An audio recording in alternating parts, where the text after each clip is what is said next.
Welcome, everybody. Thank you so much for joining. We're so excited to have you. Today's program is part of the Presidential Primary Sources Project, and our session today is A Life in Letters, Theodore Roosevelt as a Writer, and it's being presented to us by the Theodore Roosevelt Center. The Presidential Primary Sources Project is a collaboration between Internet2, the National Archives, and the National Park Service. It's a free series we put on every year from January through April. This is just a quick reminder that by participating today, you are going to be recorded and archived. We do keep recordings of all of our programs on our YouTube channel for teachers and students to access later. We really want you to participate today. It's a lot more fun for everyone if people are participating. If you haven't already, go ahead and find your chat box. It looks kind of like a caption bubble. That'll be the easiest way for you to participate today. You also have the option to be on camera. If you'd like to make that happen, go ahead and leave a message in the chat and I will help facilitate that. That said, just be really respectful of our interactive tools. We absolutely want to hear your questions and your thoughts. Please just make sure that they are directly related to what our presenter is speaking about today.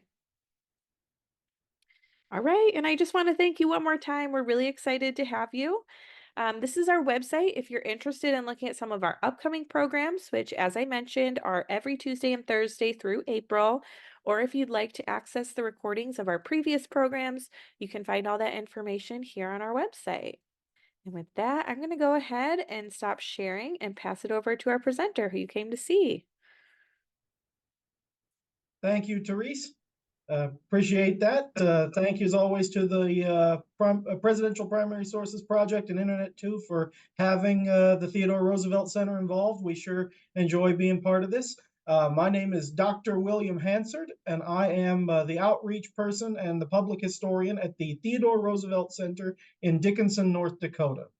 And if you'll give me just a second, I'm going to share my screen here as soon as I have my slideshow actually up and ready to go.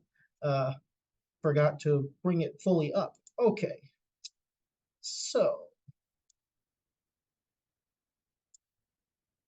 all right. Can we see my slideshow? I believe so. Yep, it looks great. Great. Okay. So, today I want to talk to you all about Theodore Roosevelt specifically as a writer, the lifetime that he spent writing things. And with that, I actually want to take you right to my very first slide because this is an important point. When you think about Theodore Roosevelt, you might think about a lot of different versions of him in your mind, right? You might think about the war hero or the cowboy or the president or even, the vice president or one of his other political jobs. But people don't often think about him as a writer. But that was really his main job, his whole life. It was actually how he made most of his money, how he supported his family. It was the thing that he was always doing, no matter what other job he was doing in his life. It was something that was really, really important to him. And he starts writing when he's a young boy. He starts writing diary entries, letters, other things.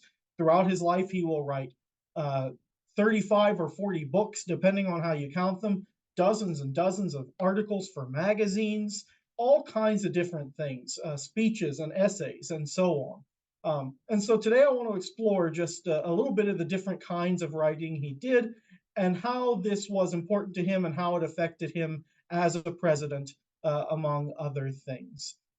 Oh, and I also did want to say real quick, I noticed some repeat customers, so to speak, some visitors who I've seen before for PPSP, and that makes me really glad, lets me know that I'm doing something right. So I'm glad to see you all here today, whether you're first time or a repeat visitor. Thank you for being here. So let's talk a little bit about some of Theodore Roosevelt's earliest writings when he's a young man. This picture you see in front of you here is actually from a letter that he writes when he's a teenager. And what you're seeing here is Theodore Roosevelt is the one holding up what looks like little mice, because that's what they are, and scaring everyone else in the household. TR liked to do taxidermy. to preserve the bodies of animals like you would see in a museum. But this caused a lot of chaos in his house, as you can see. And so when he would tell stories like this in his letters, he would draw little pictures to illustrate it very often. And so he's about 15 years old when he writes this letter to his aunt, telling her how everyone else in the house was scared of his taxidermy mice.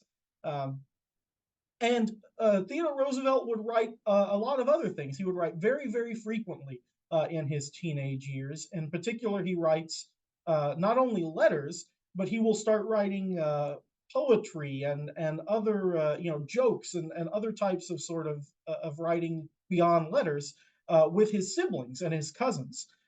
His family will get to travel all over Europe and the Middle East. He comes from a pretty wealthy family, and so he will start writing things with his family for fun. His sisters and his brothers, they will write poetry and things together. Um, and that's something that becomes very dear to them. They're able to bond over this, and his sister in particular, his sister Corinne, will remember their whole life how they wrote these things together. Um, what's also interesting to me is the diaries he keeps. He keeps very detailed diaries, but not only does he have these detailed stories in his diaries, he uses the scratch paper the same way you and I do. So you see here, he's got doodles of like shoes and animals, and he's doing his math. He's doing numbers and things just on his little scratch paper in his diary that he's keeping. And that's really nice to me to see, because it just sort of it makes him human, right? It connects him to us, in my opinion. It shows that in some ways Theodore Roosevelt was just like the rest of us, even though in a lot of ways he really wasn't, because he was such an extraordinary figure.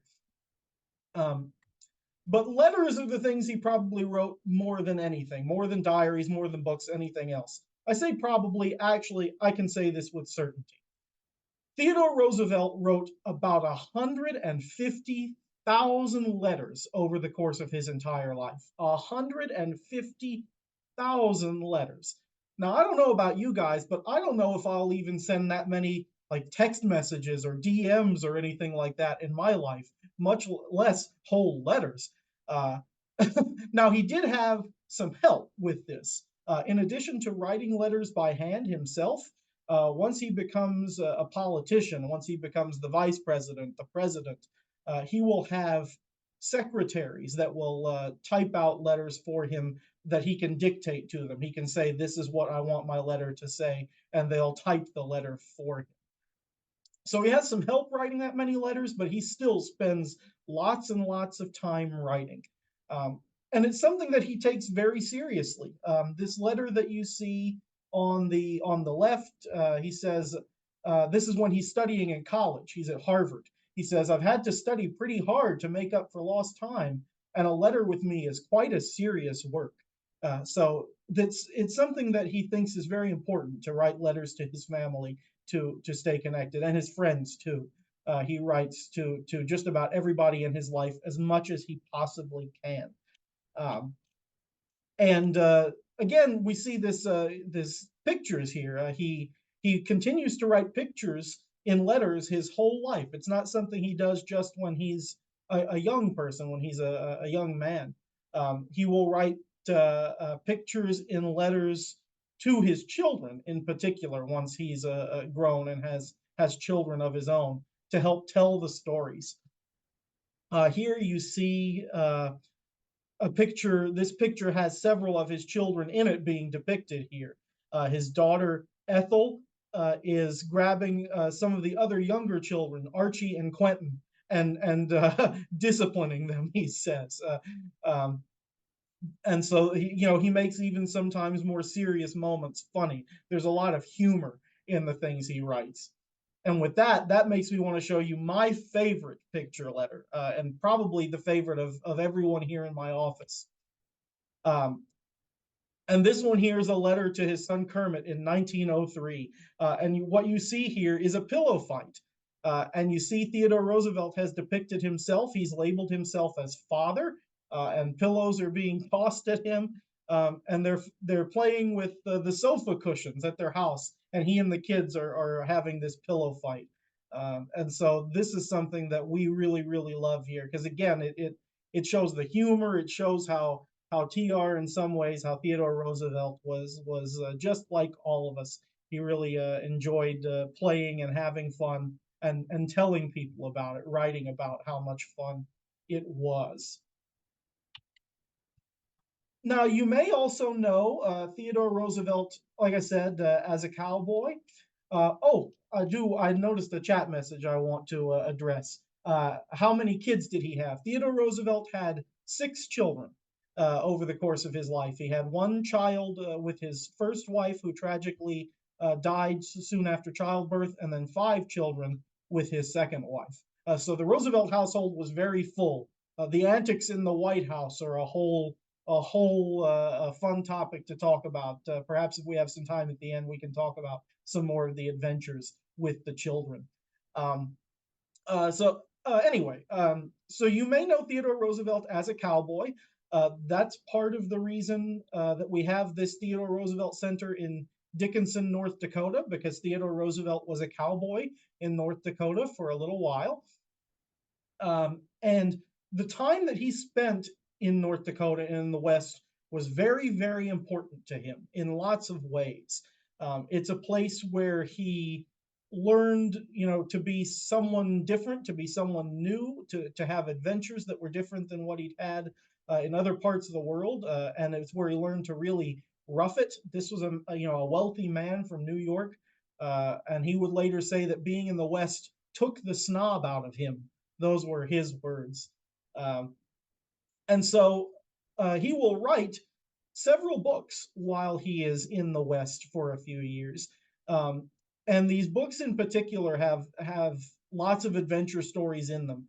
There's a very famous story where he and his ranch hands capture some boat thieves. Theodore Roosevelt has a boat that he uses on the river by his ranch, and some people steal it in the middle of the night. So he and his ranch hands go track down the thieves and catch them and march them to justice. And he loved, loved, loved this story. So he put it in his books, he put it in his articles, he put it in his letters, and he told it over and over and over again. Um, but he also wrote very sort of somber, serious, even sad things during his time in the West, because part of the reason he was there was because he was very depressed. I mentioned just a few moments ago that his wife tragically passed away. She was only 22 years old, and passed away just after giving birth to a child. And his mother actually passed away on the same day, February 14th, 1884. So to lose his wife and mother in the same day like that was very, very tragic. And so he went out to be a rancher, to be a cowboy, to soothe his soul, to be outdoors, to connect with nature, to do hard work. And he writes a lot about that in his books too. And in particular, he says a very famous phrase for him in his book, Ranch Life and the Hunting Trail. He says, "Black care rarely sits behind a rider whose pace is fast enough." Now, black care in this quote means depression, sadness. So, what he's saying is that if he works hard, if he rides hard, if he connects with nature, he will literally outrun his depression and his sadness. And he did. And so writing about these things also helps him process what's going on in his life. In addition to writing about the West, he will write about his adventures all over the world. We told you a little about some adventures he got to have in Europe and the Middle East as a young man. As a man later in his life, after he's the president in the 1910s, he goes to Africa to hunt. He goes on a safari. And he also explores a river in South America. He joins a scientific expedition, or leads a scientific expedition,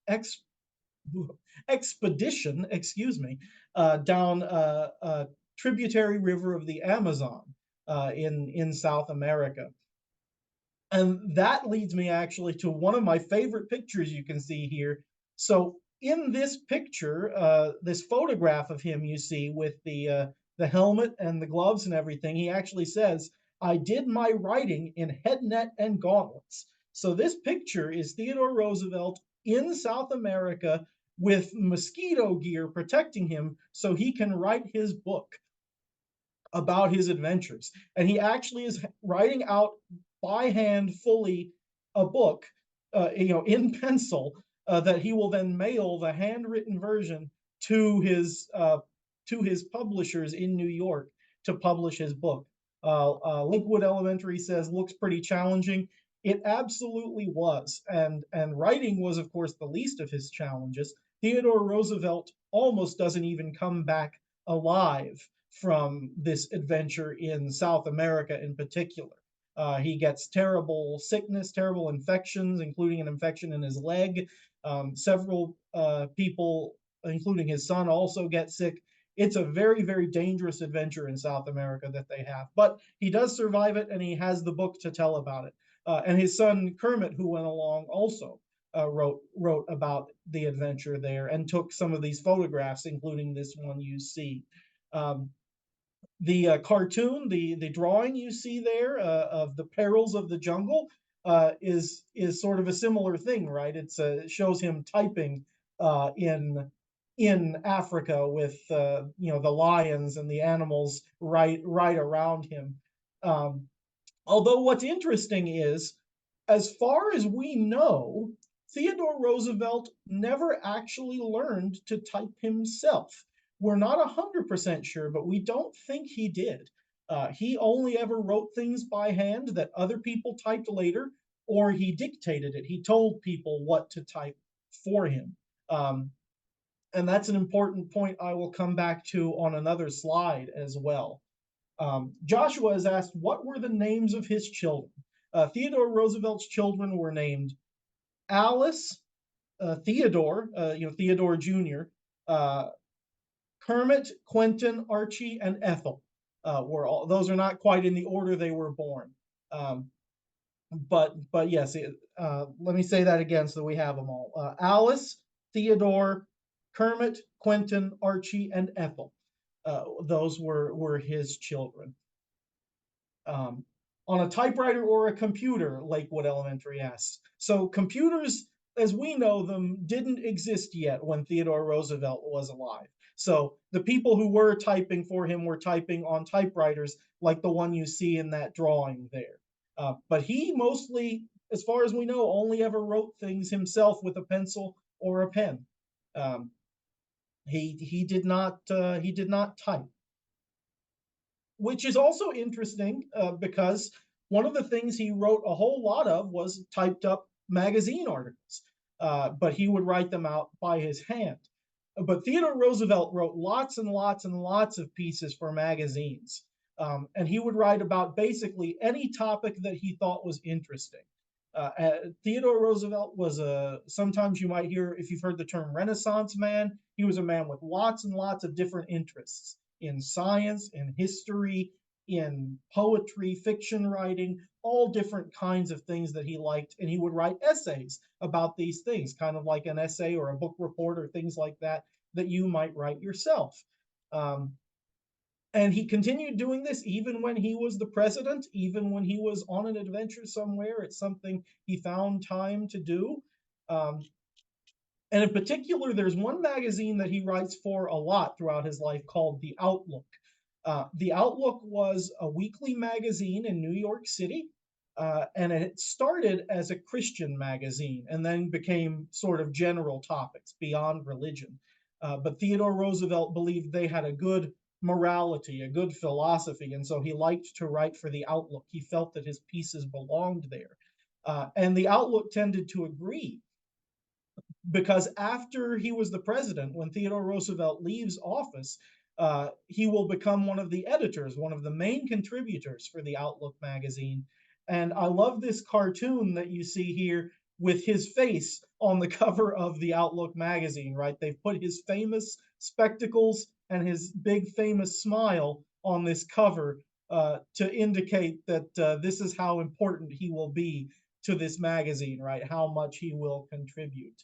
And a lot of what he writes in that magazine will be things that will explain the decisions he makes or made as the president. So a lot of what we can know about why Theodore Roosevelt did certain things, we can find in his magazine articles. So it's really, really useful to us as historians to be able to look at these magazines and say, this is what his ideal was, this is why he did this thing as the president or as the vice president, or why he made this decision on his adventure, and so on. And so, in the same sort of way, something he spent a lot of time writing, of course, was speeches and essays similar to like what was in magazines. Being the president and being a very important public figure, Theodore Roosevelt spoke in public a lot. And he had a whole lot to say about a lot of different things. Um, and he was very, very famous for having these catchphrases, catchy things he would say that would stick in people's minds in his speeches. So if you've ever heard "speak softly and carry a big stick," that's something he said in a public speech. If you've heard, people talk about the man in the arena, also something that came from one of his speeches. When you hear about the square deal, the same thing. These are things that he set out to the public. Um, and this was something that he felt was not just something he enjoyed doing or thought was important to do, but that it was his duty to do. It was very important that he use his opportunity as a public figure to tell people what he thought was right. He uses the phrase the bully pulpit. So, pulpit being like where a preacher speaks from, usually, and bully just meaning powerful, important, strong. So he has this bully pulpit from which he can tell people what he thinks should be done and what he thinks is important. Um, and then he's able to sort of double dip because these speeches that he writes, he can collect up and print in books later. And that's exactly what he does. So that's also useful to us, right? Because we know what his speeches were, we know what he talked about because he collected them all together and put them in books. So again, it's nice that Theodore Roosevelt wrote so many things and collected them all together because it allows us to know what he said and what he was thinking. Um, Now, that being said, his speeches did not always go perfect. Not everyone agreed with everything he said. And in particular, there's a time in his life in 1912 where there's someone who shoots him when he's about to give a speech. He's in Milwaukee, and he's about to give an important speech in 1912 about progressive politics and things that he thinks are important. And someone fires directly into his chest. Um, and you can see that in this cartoon here. He's actually holding a handkerchief over his chest and he's bleeding. And you also see he's holding up his speech in the air and it's got a bullet hole in it. And that's exactly what happened. The person who shot him in his chest, and in his coat pocket, he had his speech all folded over, the papers of the speech folded over, and the case for his glasses. And the bullet hit those and only went into his skin and muscle a little bit. So it went there enough to not kill him. It didn't go all the way into his lungs or into his organs. And like what says, that's crazy. It gets crazier. He gets shot and he tells everyone, I don't know whether you realize it, but I have just been shot, but it takes more than that to kill a bull moose. A bull moose meaning a big, strong character, right? A big, strong guy. And then he proceeds to give his speech anyway.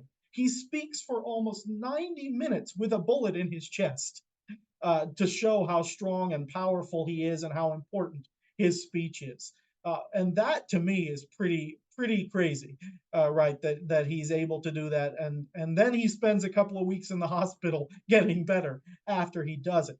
But he powers through that speech with the bullet in him, and in fact, because of the way surgery and medicine was at the time, it was actually more dangerous to do the surgery to take the bullet out of him. So that bullet stayed in his chest the rest of his life. He says it didn't bother him. He couldn't feel it. He said it was not any different than having something in your pocket. uh, but that will stay. Lakewood asked, "Did they arrest the shooter?" They did. They did arrest the man who shot him. Um, although they made sure to arrest him and not to hurt him. That was important. TR said, "Don't hurt him, bring him to me, let me see him."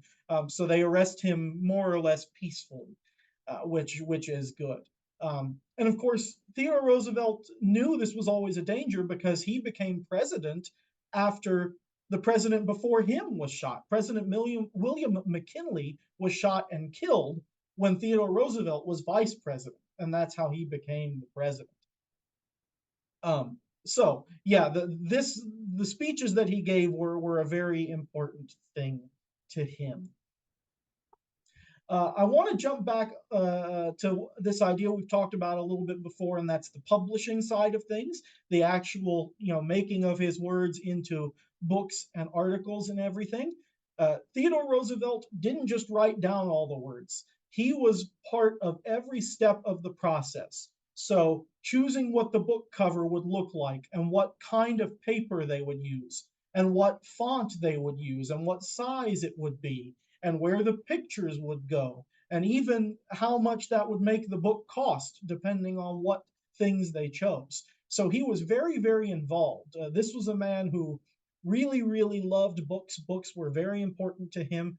And so he wanted to make sure his books came out the way he imagined them. But again, that idea I told you about, he didn't type himself, and so he actually would write whole books by hand. So hundreds and hundreds, hundreds of pages, and he would write out the notes and everything else. And that's actually what you see here. This handwritten page you're seeing is a page out of his book, The Winning of the West. And so he would write all of this out and send it to the publishing house, and then someone there would type it up in that font they chose and the size and everything else. But to me, that's really, really impressive because I don't know about you guys, but it would take me a long time to hand write out an entire book myself. That would be a lot of work, but it was important to him, and so he did it. And again, that letter you see here as well, that typed letter, is a letter from a publisher to Theodore Roosevelt telling him, okay, here's the choices we made for the book cover, and here's the type of font we want to use, and so on. Joshua asked, is there a specific publisher he used? There's a couple of different publishers that he used. If you've ever heard of Scribner's, they're still around, Scribners. Scribner's is one that he used a lot. Um, I'd have to look up the list. There's a couple other famous ones, but I'd have to look up the list off the top of my head. But he had two or three publishers that he really, really liked. And Scribner's is the one that comes to mind, in part because it's in front of me here. But yes, he tended to stick with the publishing houses that he really, really liked. Same thing with the magazines. He wrote for a handful of magazines that he really enjoyed. Lakewood Elementary says painful too. Yeah, I don't know. He must have had really good hand muscles, right, to be able to write physically out whole books the way he did. And again, you think how tired he must have been when he was on an adventure in Africa or South America, out hunting or exploring or whatever. And then at the end of the day, after he's done all whatever he did, then he's sitting down to write a book on top of that. So he worked a lot. He was pretty much always doing some kind of work. That was important to him also. And that's certainly something that is part of his presidency as well. In the time before TV and before like the State of the Union that the president gives, like we know it now, what you did was you wrote a message out to Congress. You wrote a big long message instead of speaking it out in public. And Theodore Roosevelt was known for sending lots and lots and lots of huge messages to Congress all the time, to the point that you see this cartoon here. This person has depicted Roosevelt firing a message cannon at Congress. I don't know if you can see the top hat there on that man is labeled Congress, and Congress is preparing to catch his message out of his cannon. And so he was writing pretty much all the time to Congress, telling them what he wanted them to do, what he thought was important. Um, and he also would write lots and lots of letters to individual senators and other people in the government. Um, and he also did lots and lots of executive orders. This is one of these things that both Roosevelt and other presidents have been criticized for sometimes, but also that some people like, is that instead of going through Congress, they do an executive order and say, this is how it's going to be. Theodore Roosevelt does a lot of these, especially the Antiquities Act. Once the Antiquities Act is passed, he's allowed to create national monuments. And so he will start creating national monuments left and right. He also uses executive orders to create um, wildlife refuges and all kinds of other things. He does this a lot. And so there's lots of writing of executive orders to be done. And for the most part, he's pretty successful with a lot of this writing. This picture here, you can see he's signing proclamations, and he did that a lot as well. These are similar to executive orders, these things that say, "I'm the president, and this is what's happening," basically. Um, but not every effort in writing that he took on while he was president was successful. And in particular, there's one really big failure, and that's his push for simplified spelling. So Theodore Roosevelt was someone who he lived in a time, he was someone who lived in a time where everyone wanted to do things more efficiently. This is what the progressive era was about in particular, is finding ways to make things go quicker, simpler, more efficient. And one of the ways that Theodore Roosevelt and some of the people around him want to improve the government and their efficiency is through spelling things more simply. And in particular, he wants to spell things how they sound.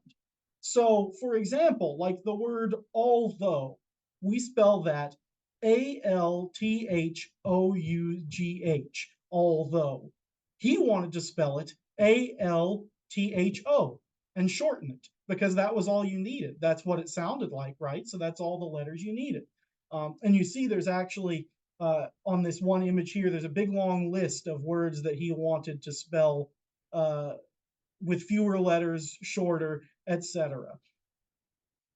Now, unfortunately, this is not something that the public was very interested in. He was very, very much mocked for this. To a lot of the American public, this made him look silly or even unintelligent because he didn't want to spell things how they had been spelled for a long, long time.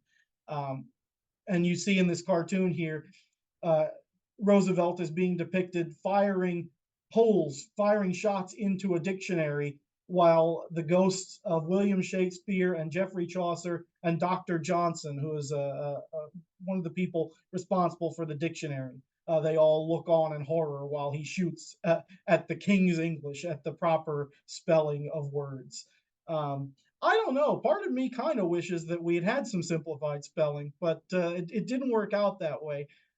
Roosevelt actually made executive orders to try to force the government to use that, but there's so much resistance that he eventually takes it back and says we can spell things the way they've always been spelled.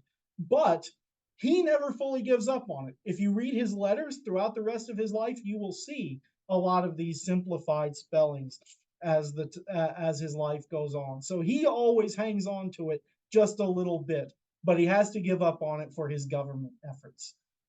Um, it's also worth noting that TR was somebody who had a lot of influence, not just in the United States, but all over the world. He was very important in world affairs.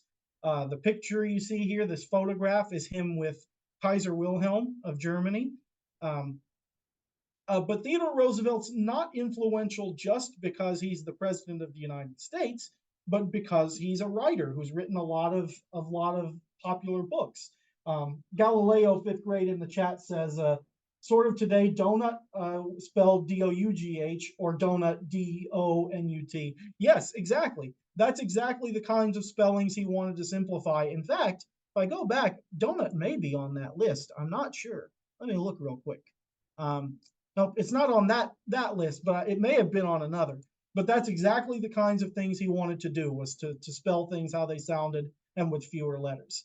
Um, as I was saying, Theodore Roosevelt was important in international affairs. He's here with Kaiser Wilhelm. We also see here a telegram where the King of England, King Edward, is thanking Theodore Roosevelt for sending him a book, for sending The Winning of the West, one of the books that Roosevelt wrote.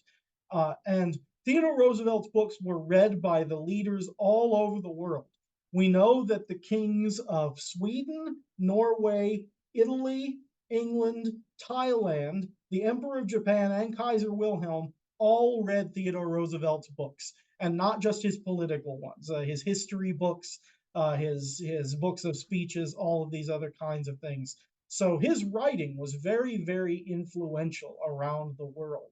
Um, his books were translated into dozens of languages, maybe not dozens, but definitely a lot. We know for sure French, German, Dutch, Swedish, and Portuguese were all translations of some of his books. Um, and Roosevelt was even often involved with these translations. He often gave his blessing to people who asked, "May I translate your book into my language?" And he was really, really honored by those who chose to translate his books. We've got some letters where he speaks to the people who translate his books into Italian and into Japanese in particular. So again, this was something that was important to him, that his books were being so appreciated. That's something that was really, really touching to him. Now, part of the reason that Theodore Roosevelt was such a prolific writer and such a good writer is because he was such a good reader, and he read so much. And when I say he read so much, I mean he read so much. We estimate that Theodore Roosevelt read at least one book every single day for his entire adult life. And that's a lot of work to read a whole book when you've spent the day being the president or hunting in Africa or whatever else you're doing, right? To find time to read on top of whatever writing you're going to do that, right?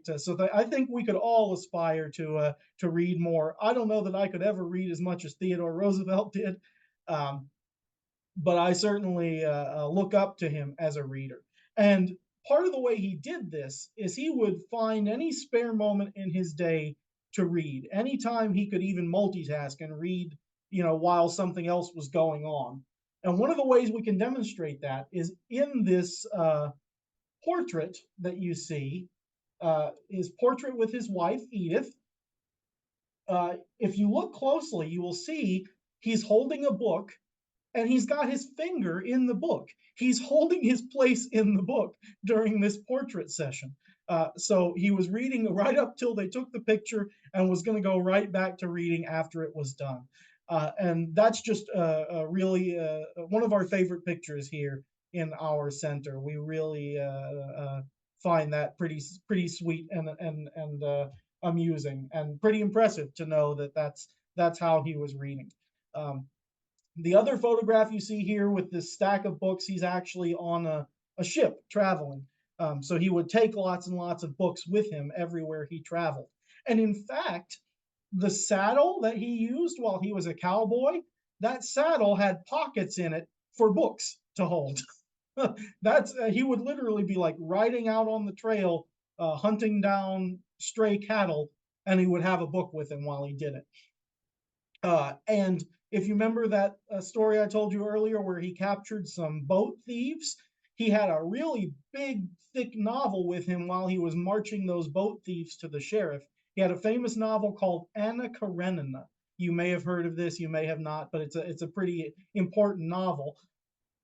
But not only was he reading this big, heavy novel, he was reading it in French. He had studied French and other languages in college and in his youth when he was a child. So he knew French well enough to read and to speak it a little bit. So he's reading a heavy, serious novel in French while he's marching thieves to justice in the West while he's a cowboy. And that really sort of speaks to the kind of person that Theodore Roosevelt was. But he didn't just read heavy stuff. He actually finished that whole book while they were marching, and he asked the thieves if they were carrying anything that he could read, and they had some of what's called dime novels with them. Dime novels are kind of like comic books and graphic novels are now. Um, and so he borrows the dime novels from the thieves and reads those too. That's how much reading he was doing. Um, when he travels to Africa, he actually takes a lot of books with him, a big set of books called the Pigskin Library, because they were bound in pigskin leather to make them tough to handle the safari conditions, all the dust and dirt and weather conditions and everything else. So again, that's just how important it was for him to have books that he could read with him. And he did this, obviously for fun, like a lot of us do, just to read things that he enjoyed. And he also read to educate himself. He wanted to be read up both on political issues, but also history. He read and wrote a lot of history himself. He read, works of science, works of poetry, the famous like Irish and Icelandic sagas, like historical poetry, even often in languages that were, other than English, as I was saying. Um, and so this is something that was important to him, both for fun and for education, which, again, me personally, that's something I aspire to also. I try to read for both reasons and to find things that I will like for both reasons. Um, and even it allowed him to find the bright side in things. So there's a time in 1902 he's got a leg injury and he can't even like walk around or do anything. So he uses that opportunity to read and read lots of books, and magazines as well. And in fact, one time he said in a book he wrote, he said, it would be hopeless to try to count all the books I read or even all the kinds of books I read. He was always, always, always reading. And because of that, he also would make friends with other famous authors. He knew Rudyard Kipling, for example, who you may know for having written the Jungle Book. At very least, you might know the Disney movie of the Jungle Book. Um, you may have heard of an author called, oh, sorry, I scrolled away there. Um, you may have heard of an author called Edith Wharton, another famous author. He would make friends with these people, and uh, because the reading and writing was so important to him. And he would develop strong opinions, and he would write book reviews in these magazines as well. So he would bring his reading and writing habits together. Um, and so one thing I want to sort of end on here is perhaps the most important type of reading, or excuse me, writing to him. The writing that he did just about more than anything was writing of history. Theodore Roosevelt believed history was very, very important. And that's part of the reason he wrote so much and had so many like letters and diaries and papers himself, is because he knew that those papers would be important to historians. Um, when he's in college, his college thesis is actually a work of history about the War of 1812. Um, and the thing that he considered sort of his magnum opus, his greatest work, was his 4 volumes on the winning of the West. So this is a book about how America settled the West. And other academic historians, the college historians, sometimes agreed with what he wrote, sometimes didn't. That's pretty much how that always works. But he often got good reviews on his historical work. So it's something he took very seriously. And he was even eventually president of the American Historical Association. And he wrote an address called History as Literature that's become one of his most famous, most important works. Um, and in this speech to the American Historical Association, in this address, he writes about how important it is that history be written not only scientifically, but in a literary way, right? It has to be something that you enjoy reading. Um, and he said that a modern historian, modern in his time, and I would argue even now, he said that they must possess, quote, the power to embody ghosts to put flesh and blood on dry bones, to make dead men living before our very eyes. So Theodore Roosevelt says, yes, we have to be scientific and academic, and we have to, tell true history, but we also have to make it worth reading. We also have to make it something that people will enjoy. And that's not something everybody at the time agreed with. Some historians didn't agree that things should be literary. They thought that that might take away from the truth telling and the science of history. Um, Lakewood Elementary is asked, what is my favorite book of Roosevelt's? That's a great question, and it's one that I can't answer fairly yet because he's written so many books and I haven't gotten to read them all. I've spent a lot more time with his letters and speeches and shorter works. Um, but I can tell you the book that I've read most recently and enjoyed fairly well was his book, The Rough Riders, about his service in the Spanish American War. And that book was really interesting because I expected him to talk a lot about himself, because that's kind of what he often does. But he didn't. That book, he talks a lot about the other soldiers and the things that they did. Um, and so that also though ties into the importance of history to him and of to telling these stories. And so with that, I take you to my final slide, which is another boy, isn't this relatable slide. Here, Theodore Roosevelt has fallen asleep while reading a book on a train. And it's just, this is an amazing picture that we really, really love. This is one that's up in our exhibit that we've got in our center. Um, Joshua has asked, did Theodore Roosevelt get a Nobel Prize for Literature? No, he did not. He got a Nobel Peace Prize, though. Theodore Roosevelt was the mediator, the arbitrator of the Russo-Japanese War. So Russia and Japan were at war with each other in 1904, 1905, and Theodore Roosevelt helped mediate an end, a peace to that war, and he would later be awarded the Nobel Peace Prize for his role in that. And in fact, years later, after he was given that award, he would actually travel to Norway and give an acceptance speech for the Nobel Peace Prize, and he eventually gave the money to charity as well, which is nice. Lakewood has asked, how did TR die? TR died of a pulmonary embolism, so a blood clot in his lungs, basically. He was 60 years old, and he died in his sleep. He had been suffering from actually several illnesses. He had been not feeling well for a little while. He had been cared for at his home in New York, Sagamore Hill. Yes, so young. He was pretty young, but he also did a lot in the years that he lived. He really packed his life full of activity. Um, and so he was 60 years old at his home in New York and passes away in his sleep. The last day of his life, that very last day before he dies, he is writing. He is writing newspaper pieces in particular, as well as letters. But at that time, this was in 1919. He's writing articles about World War One and what should be done in the war. And he's drafting those articles that day, and then finally, late that night, he will tell his servant, James Amos, to turn off the light. And James Amos will turn off the light and leave him. And in the morning, he will be gone. Um, Galileo, fifth grade, says, I love his idea of learning history through literature. That's how history comes alive, through people's stories.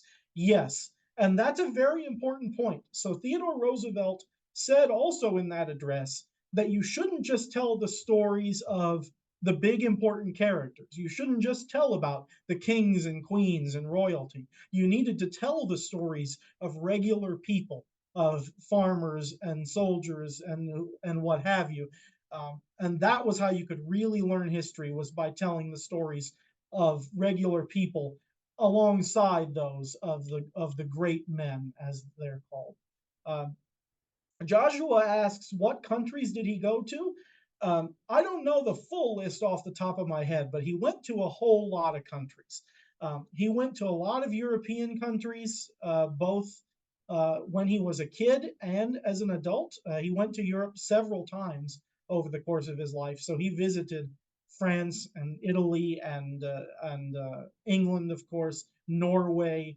He visited a lot of European countries, several countries in the Middle East. Obviously, he traveled through several countries in Africa during his safari. In South America, before he went on the adventure down the river, he went on a speaking tour. So he visited, Argentina and went several other countries in South America where he gave lectures as well. So he went a whole lot of places. It's interesting the places he didn't go. Like as far as I know, he never actually got into Canada, which is interesting to me. Never went to Mexico for that matter either. Although one of the most important places he goes to is Panama. While he is president, while they're building the Panama Canal, he will travel to the Panama Canal zone to oversee to visit the construction and to see what's going on. And that was the first time a president had ever traveled outside of the country, when Theodore Roosevelt goes to Panama. Other people who became president had traveled out of the country, but not while they were president. Um, so his visit to Panama and then to Puerto Rico after that are really important also, um, because he sort of goes firsthand to see America's empire, as it were. Um, so good questions, good questions. If you have any more, we do still have a few minutes. If anyone has anything else they would like to know, if they need to see another slide again, anything like that.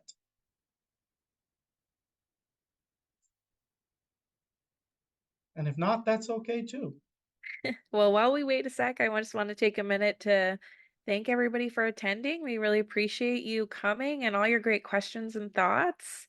And Dr. Hansard, we want to thank you so much for your time and all this great information. We really appreciate it. Always glad to be here. This is a great time for me. I really enjoy getting to tell the students and everyone else about these fun topics. So.